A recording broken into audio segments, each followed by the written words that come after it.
क्या होगा अगर हमारे पृथ्वी के पास ही एक सुपरनोवा विस्फोट होगा? तो कोई भी बम या आतिशबाजी कुदरत के सबसे बड़े धमाके सुपरनोवा का मुकाबला नहीं कर सकती। जब एक तारा अपने आखिरी अंजाम तक पहुंचकर फटता है और अगर पृथ्वी उसके पास कहीं होती है तो यहां मौजूद जीवन का क्या होगा? हम एक सुपरनोवा से कितनी दूर होने पर सुरक्षित होंगे? क्या जानलेवा रेडिएशन से कोई भी चीज बच सकती है? सबसे ज्यादा गौर करने वाली बात है, क्योंकि यह हमारी पृथ्वी से ही तो जुड़ी है। अगर एक सुपरनोवा हमारे पृथ्वी से 30 वर्ष दूरी पर घटित है तो ही वह हमारे पृथ्वी पर प्रभाव डाल सकता है। हर एक सुपरनोवा विस्फोट पृथ्वी पर 3 से 4 डिग्री तापमान बढ़ाने के लिए जिम्मेदार है। पृथ्वी के जन्म के बाद से अभी तक करीब 20 सुपरनोवा विस्फोट हो चुके हैं, इससे पहले कि आप घबराने लगे। पृथ्वी बाकी जगहों के मुकाबले स्पेस के एक सुरक्षित हिस्से में आती है।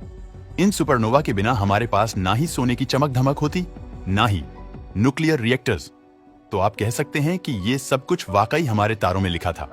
ठीक है, पर क्या हम किसी नजदीकी सुपरनोवा के खतरे में हैं? देखा जाए तो मिल्की वे में हर 50 सालों में एक सुपरनोवा विस्फोट होगा। अच्छी बात यह है कि पृथ्वी से 50 लाइट वर्ष दूरी के अंदर कोई भी तारा इतना भारी नहीं है कि एक सुपरनोवा बन सके।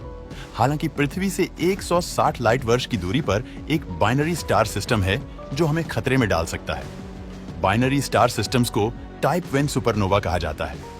ये दो तारों के बीच होने वाले अशांत सामने की वजह से होता है, जहां मैटर एक तारे से खींचकर दूसरे तारे में जाता है, जिससे एक बड़ा सुपरनोवा विस्फोट होता है। जब ये धमाके होते हैं तब लगभग 50 लाइट के दायरे के पूरे स्पेस में रेडिएशन का एक ताकतवर झटका महसूस किया जा सकता है। अगर एक सुपरनोवा 30 लाइट वर्ष की दूरी पर होता है तो हमारे सामने एक पैंडेमिक से भी ज्यादा बड़ी परेशानी खड़ी हो जाएगी। रेडिएशन के भयानक धमाके से एक भारी एनर्जी का तेज बहाव होगा, जिससे सारे जीव अंदर से बाहर तक उबल जाएंगे। अगर सुपरनोवा ज्यादा करीब होता है तो पूरी पृथ्वी सेकंड के एक हिस्से में भाप में बदल जाएगी। ये शॉक वेव इतने फोर्स के साथ आएगी कि हमारे पूरे वातावरण और यहां तक कि हमारे महासागरों को भी खत्म कर देगी। फटे हुए तारे की चमक धमाके से लगभग 3 हफ्तों के बाद तक पड़ती जाएगी, जिससे दिन के वक्त भी ये नजर आएगा।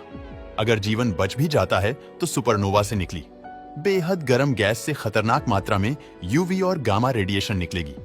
ये रेडिएशन ओजोन लेयर को बर्बाद कर देंगी, जिससे हम सबको जानलेवा रेडिएशन और जहरीले वातावरण से बचने के लिए पानी के बहुत अंदर जाना होगा और अपनी नई जिंदगी की शुरुआत करनी होगी।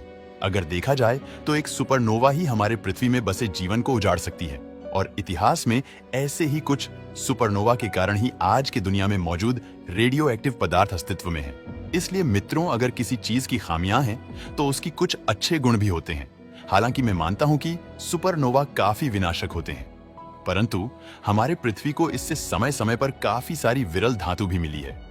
दोस्तों, वीडियो पसंद आता है तो लाइक और शेयर करें।